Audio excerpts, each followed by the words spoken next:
and I simply remove the telephone jack and plug it into this box here, the modem. I then take another wire from the modem and plug it in where the telephone was. I can then switch on the modem. It's now telling me to phone up the main Pressel computer. So it's a very simple connection to make. Extremely simple. I'm now waiting for the computer to answer me. And things are starting to happen. Things are starting to happen. Why did you buy a computer?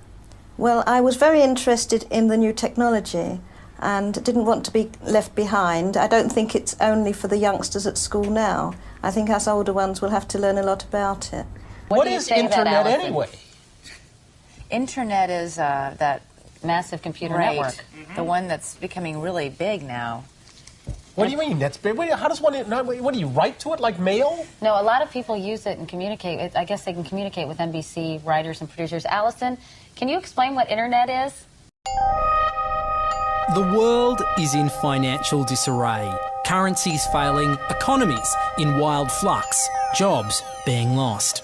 But what if you could build an entirely new economy, one specifically designed for the digital realm? Well, that is the dream behind Bitcoin.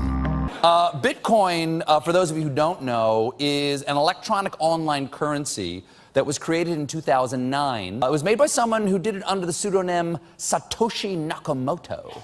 Like any economy, you don't want too much too fast because then the value of your currency drops, or so slow that your economy grounds to a halt. It's designed to be a self-stabilising economy. Whether it actually is that way though, well, that is a little bit more complicated. Because some people have said, hey, Bitcoin is the answer to those problems. Are you a believer? Well, Bitcoin is exciting because it shows how cheap it can be. Bitcoin is better than currency in that you don't have to be physically in the same place. And, of course, for large transactions, currency can get pretty inconvenient. And what is Bitcoin? Bitcoin is a currency on the internet. I sent 100 euros worth of Bitcoin from here in Tokyo directly to you guys through this camera, through the network, through the TV, right into your home. If I had tried to do that, send you the money with a traditional bank, it would have taken several days and probably cost 30 euros. I just did it right now with Bitcoin instantly, basically for free, and didn't have to ask anybody for permission. I didn't need a bank, I didn't need a government, I didn't need anybody. I just needed myself and you and our smartphones to do it. That's the power of Bitcoin.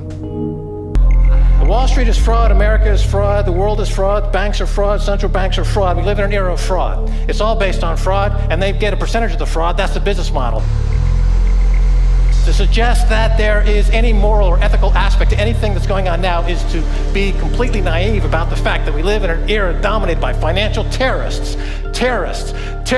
jihadis of banking. They're here to kill you and themselves. They believe in an ideology, not the Quran, but Adam Smith, that they completely misread and interpret as something to justify their blowing themselves up.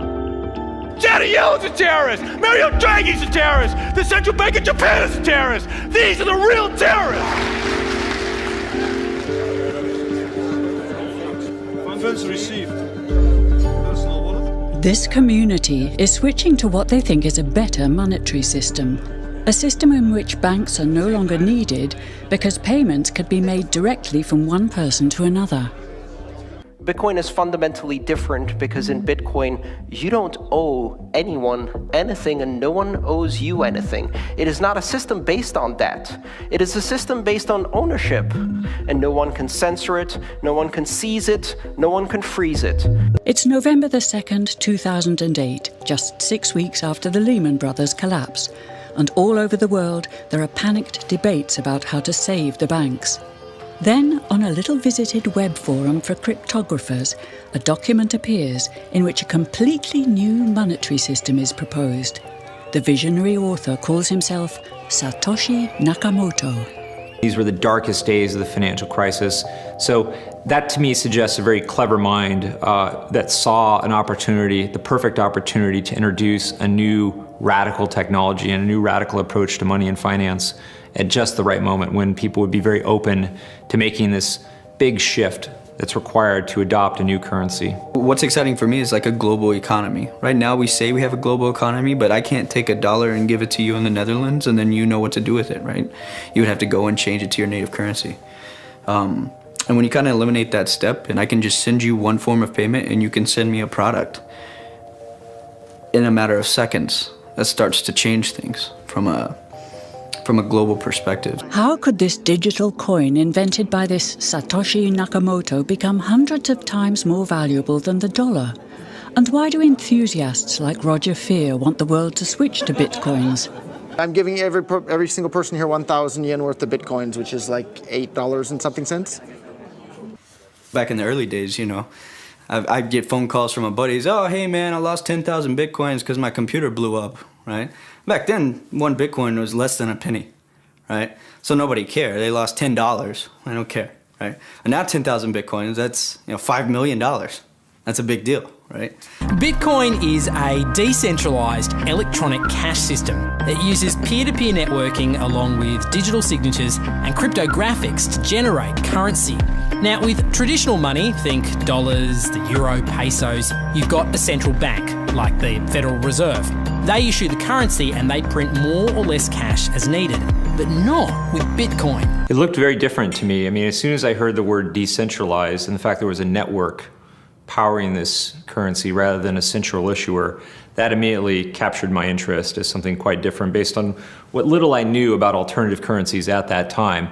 The government couldn't come in and shut down a server and end Bitcoin. It would have to shut down the entire internet or turn off the electricity grid to stop Bitcoin. And so that was really attractive. So gold is kind of hard to divide.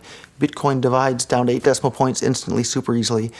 Gold is really, really difficult to transport. If I want to transport gold from here to Moscow, it'll cost a bunch of money to do that, and it's dangerous, and you have to have armed guards and who knows what. With Bitcoin, I can send Bitcoin from here to Moscow or to Holland instantly, just like that, basically for free. I don't have to pay for a bunch of armed guards. It just happens almost like magic. If you ever ask somebody why they think gold's valuable, they can't ever really tell you. They always give you these like weird stories around, oh, it's like a precious metal, isn't it? It's pretty. While we think it has all this intrinsic value, this intrinsic value of gold has been largely constructed in people's heads, often by actually like association with power, association with religious figures. Bitcoin has potential for similar types of construction. Inventor Satoshi Nakamoto has completely relinquished his control of Bitcoin. But he does own 1/20th of all Bitcoins himself. So if one day Bitcoin does become widely accepted as a currency, he will be one of the richest people on Earth. Satoshi invented one of the most important inventions in the entire history of humankind that's going to improve the lives of everybody on the planet for the better. If he had half of all the Bitcoins, he would still deserve it. A lot of people have asked me who Satoshi is since I got in so early. I think I've got a pretty good idea, but I like to keep that one close to my chest. So why? I mean, tell me. Because I'm not 100% certain. And the reality is it doesn't really matter, right? It doesn't matter who Satoshi is. Why did he disappear, you think? He undermined the ability of every single government on the entire planet to control the money supply. And that's how every single government in the world is controlling their citizens and their economies today. And he just basically, knocked their feet right out from under them with the invention of Bitcoin. And I'm sure that's going to make a lot of people who want to control other people by force really, really upset. So yeah, I think it's really, really smart for him to have disappeared. And for me, it probably would have been smarter for me to keep quiet too, but Bitcoin's too exciting for me to stay quiet about.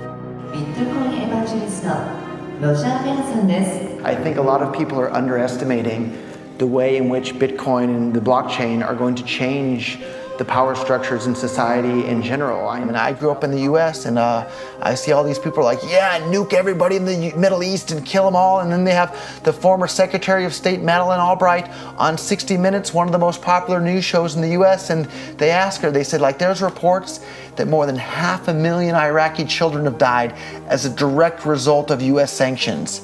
And she looks back at her with a straight face and she goes, it was a really tough decision, but I think that it was worth it. Worth murdering 500,000 kids because because of what the government did, and I apologize for crying, but it just disgusts me from my core when I see government people murdering people around the world. It's not just theoretical. These are real people with real lives.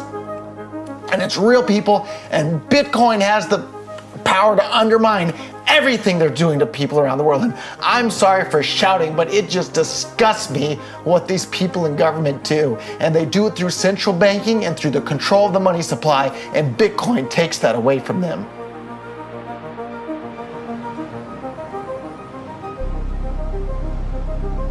You can buy Bitcoin at the Shell station. Check it out. $0 to $2,000. Put your phone number in here. Put the code in. Scan it. Got my reader. Oh, I gotta put the cash in. Good. Got $2. Hit finish. Oh. $2 Bitcoin. Just like that. From this machine. I just turned cash into digital currency.